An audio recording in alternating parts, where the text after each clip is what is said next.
पिछले एपिसोड में हमने बात करी थी आपसे चौथे लक्षण की, आपके शरीर की जो है आपकी रीढ़ की हड्डी, कैसे वो सीधी होनी चाहिए। अगर वो झुक रही है या टेढ़ी हो रही है तो इसका मतलब आप वृद्धावस्था की तरफ जा रहे हैं। वृद्धावस्था के लक्षण मैंने आपको बताए थे क्या क्या होते हैं। तो आइए आज 4 और बेसिक पोस्चर समझते हैं रीढ़ की हड्डी को सक्षम और स्ट्रांग बनाने के लिए। शुरुआत हमेशा आसनों की वज्रासन से की जाती है। आपने देखा कैसे वज्रासन में बिल्कुल एकदम सीधे बैठे हुए हैं, रीढ़ की हड्डी एकदम बिल्कुल सीधी है, कोई उसमें झुकाव नहीं है। श्वास और प्रश्वास की जो क्रिया है वो एकदम नियंत्रित है, स्टेबल है, शांत है। अब श्वास अंदर लेते हुए धीमे से आपने क्या किया, आप देखिए अपने पेट के ऊपर आप चले जाइए।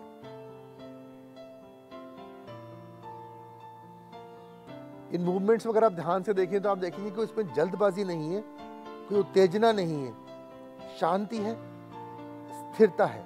और योग होता ही ये है, आसन होता ही ये है, सुखम स्थिरम आसनम। तो चौथा आसन जो है वो इसमें होता है सर्प। सांप आपने देखा है कि बिल्कुल ऐसे करके यूं करके उठता है। सांप जो होता है अपने शरीर को यूं टेढ़ा करके ऐसे करके नहीं उठाता है कभी। सांप हमेशा अपने शरीर को पूरे अपने बैक से ऐसे यूं करके सीधे करके ऐसे ऊपर उठाता है, तभी इसको सर्प कहते हैं। इसमें आपने देखा आपकी उंगलियां जो हैं ऐसे इंटरलॉक्ड हैं पीछे की तरफ, इंटरलॉक्ड उंगलियां, और हाथ जो है वो उल्टे करके पीछे की तरफ खिंचे हुए हैं। और श्वास अंदर लिया, पूरा उस श्वास को होल्ड किया और अपने शरीर को धीमे धीमे धीमे धीमे ऊपर उठाना शुरू किया और यहां करके अपने आप को होल्ड कर दिया। श्वास को रोक के रखा, शांति से स्थिर से जितने समय तक आप अपने श्वास को रोक सकते हैं आप रोक के रखिए। और फिर धीमे धीमे आप क्या कीजिए, श्वास को छोड़ते हुए वापस पूरा श्वास बाहर निकाल दीजिए। अब फिर एक नॉर्मल सांस लेने के बाद फिर धीमे से ऊपर उठना शुरू कीजिए।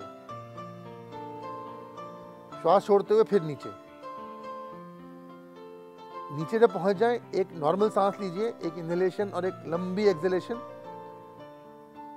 एकदम जब रिलैक्स करें, देखिए योग में आप मसल्स नहीं बना रहे होते, आप बॉडी बिल्डिंग नहीं कर रहे होते, आप कॉन्शियसनेस को छू रहे होते हैं। कॉन्शियसनेस को छूने के लिए श्वास पे नियंत्रण अत्यंत आवश्यक होता है। श्वास लेते हुए आप फिर ऊपर उठे बिल्कुल सीधे एक सांप की तरह से, अपने आप को होल्ड किया, आपने श्वास को रोक के रखा और धीमे धीमे श्वास छोड़ते हुए आप वापस आए और फिर नॉर्मल सांस।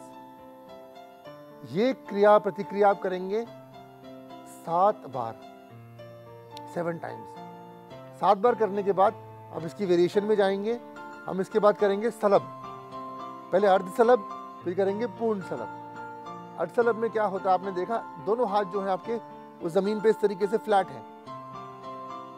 अब एक हाथ को आप धीमे से आपने आगे रख दिया राइट तरफ, एक हाथ को रख दिया आपने लेफ्ट तरफ, फिर एक हाथ को आप धीमे से पीछे ले गए और एकदम जमीन में अपने आप को फिक्स कर लिया। आपने धरती को पूर्णता से पकड़ के रखिए इस तरीके से दोनों हाथों से अपने, एकदम जब फर्म हो जाए जमीन के ऊपर तो अपने अंदर श्वास लेते हुए उल्टा पैर जो है, जो आपका हाथ आगे की तरफ है उसका उल्टा पैर आप धीमे धीमे ऊपर उठाएंगे। इसमें आप क्या देख रहे हैं कि जो आपका ये जो घुटना है ये बिल्कुल सीधा है, ये मुड़ा हुआ नहीं है, शरीर के अंदर कोई कपकपी नहीं है, जो नॉर्मल आपका है। आराम से, बड़े आराम से कीजिए इसको एकदम नॉर्मल तरीके से।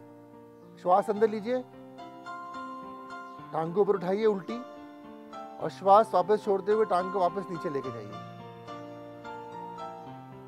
7 दफा पहले अपनी बाईं टांग से कीजिए।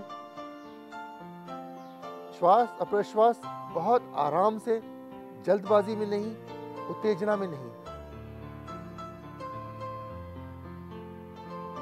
7 बार करने के बाद अपने हाथ बदल लीजिए।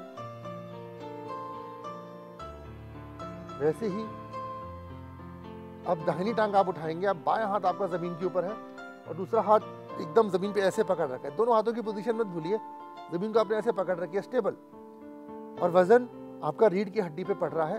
और आपने देखा धीमे धीमे आपने कैसे बाई टांग को उठाना शुरू किया।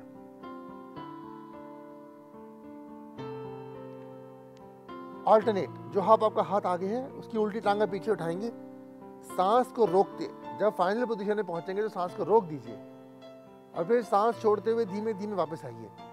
एक बात का ध्यान रखिए, आपकी जो श्वास की गति है वो बढ़नी नहीं चाहिए। मतलब जो आपकी नॉर्मल ब्रीदिंग है, एक वार्निंग साइन होता है इसमें। जब भी कोई आसन करते हैं तो इस पर हृदय पे प्रभाव पड़ता है, प्रेशर पड़ता है। कई जगह आपने सुना होगा लोग जल्दी जल्दी आसन करने की वजह से कि प्रेशर, किसी को हार्ट अटैक हो गया या ब्रेथ खो बैठे। तो आपको ध्यान ये रखना है, श्वास की गति जो है वो पूर्णता से नियंत्रित होनी चाहिए आपकी, उसमें कोई तेजी नहीं आनी चाहिए। जो भी आपकी नॉर्मल ब्रीदिंग है, 8 बार, 10 बार, 15, 20 बार, जितना बार भी नॉर्मल ब्रीदिंग आपकी मिनट में है, उसको मेंटेन रखते हुए आपने करना है। जैसे उन्होंने भी करके दिखाया, ये अगर आपकी जो गति है सांस की बहुत स्लो है तो आपने ऐसे किया।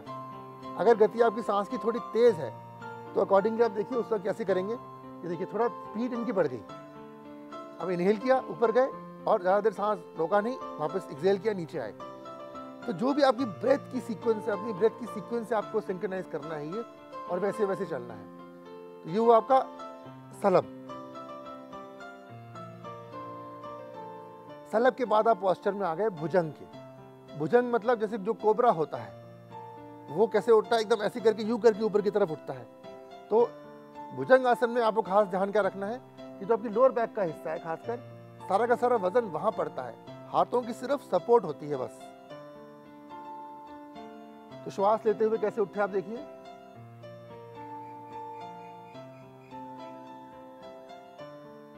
जो पेल्विक एरिया आपका है, कई जगह आप देखा होगा लोग एकदम पूरे एकदम ऐसे सीधे खड़े हो जाते हैं, नहीं ऐसे नहीं करना। जो पेल्विस है, जो आपका पेल्विक एरिया है, वो हमेशा जमीन के ऊपर ऐसे रहना चाहिए, उसको जमीन से आपने नहीं उठाना। उसकी इंडिकेशन क्या, जो आपकी नाभि है, नाभि अगर उठेगी तो जमीन से 1 इंच से ऊपर नहीं उठनी चाहिए। नाभि पूरा ऊपर ना उठाएंगे, नाभि को जमीन के पास रखेंगे। और तरीका वही होता है, श्वास लेके होल्ड करके फिर वापस।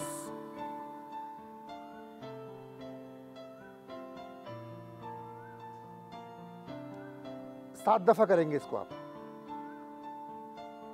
अब आपने इसके बाद भुजंग के बाद जो फाइनल पोस्चर है, अब वो देखिए, जो अखीरला आसन होता है, थोड़ा तेज होता है ये, इसे कहते हैं यान। श्वास अंदर रोका आपने, पूरा श्वास अंदर लिया और अपने आप को पेट पे बैलेंस किया। आपने यहाँ देखा अपने आप को पेट पे बैलेंस किया हुआ है, छाती और थाइस जो है जमीन से उठी हुई है, सिर्फ पेट पे बैलेंस। पूरा सांस अंदर यान की तरह ऊपर उठे और श्वास छोड़ते हुए वापस नीचे, इसे बोलेंगे यान आसन। तो हमने आपको इस श्रृंखला में अब बताए हैं 8 आसन, जो पूरा एक सेट बनता है आपकी रीढ़ की हड्डी को सक्षम बनाने के लिए। और जो चौथा लक्षण जो एक योगी का होता है, ताकि वो आपकी रीढ़ की हड्डी में, आपके शरीर में दिखना शुरू हो जाए। तो इसकी आप प्रैक्टिस कीजिए और हमें बताइए कि आपके शरीर पे इसका क्या प्रभाव पड़ा।